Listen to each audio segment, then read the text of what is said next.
जय हिंद। आज की इस वीडियो में हम बात करेंगे 1853 का चार्टर अधिनियम। 1853 का चार्टर अधिनियम इस देश में क्यों लेकर आना पड़ा ब्रिटिश सरकार को। देखिए, जब किसी चीज में कुछ कमी होती है तो उसको सुधारने के लिए फिर से नियम कानून बनाए जाते हैं। या कुछ जब 1833 के जो चार्टर अधिनियम में कुछ कमी रह गई थी तो उसको दूर करने के लिए फिर सन 1853 में उसी चार्टर अधिनियम को रिफॉर्म करके लाया गया। मतलब 1833 के जो चार्टर अधिनियम को संशोधित करके सन 1853 में फिर से उसी एक्ट को पारित कर दिया ब्रिटिश सरकार ने, और जिसे हमने सन 1853 का चार्टर अधिनियम कहा। अब उसको इस देश में जब इम्प्लीमेंट किया गया तो क्या बेनिफिट्स थे, क्या फायदा था। अब हम बात करेंगे 1853 का चार्टर अधिनियम।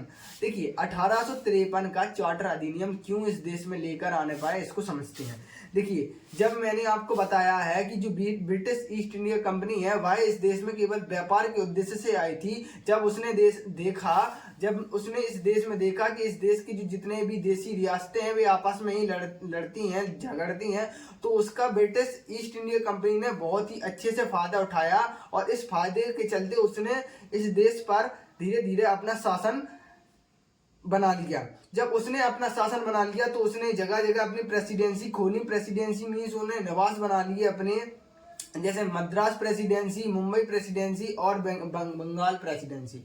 तो सबसे मेन क्या थी, बंगाल प्रेसिडेंसी थी। तो वहीं से इनका क्या है, शासन चलता था और व्यापार करते थे। अधिनियम लाने का पहला मकसद तो ये था कि इस देश में क्या है, जो व्यक्ति थे वो जागरूक हो रहे थे।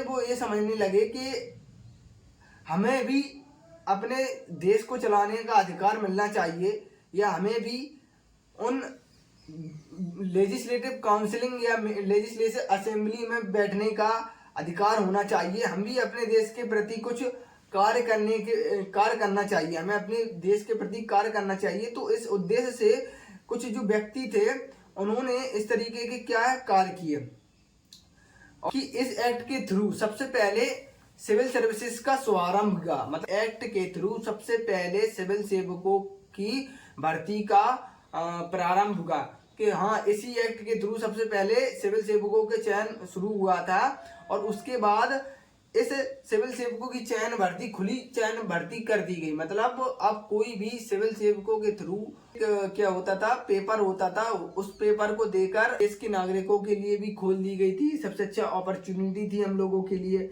इसके बाद सन 1854 में क्या है, मैकाले समिति का गठन किया गया, जो यही देखेगी कि जो सिविल सेवकों की भर्ती है कैसे करानी है, सेंटर कहाँ होंगे, उसके पेपर कैसे होंगे, कौन कराएगा, सबका जो लेखा जोखा कौन रखेगा, मैकाले समिति रखेगी। और इसके अध्यक्ष कौन थे, लॉर्ड मैकाले। कब बनी थी, 1854 में।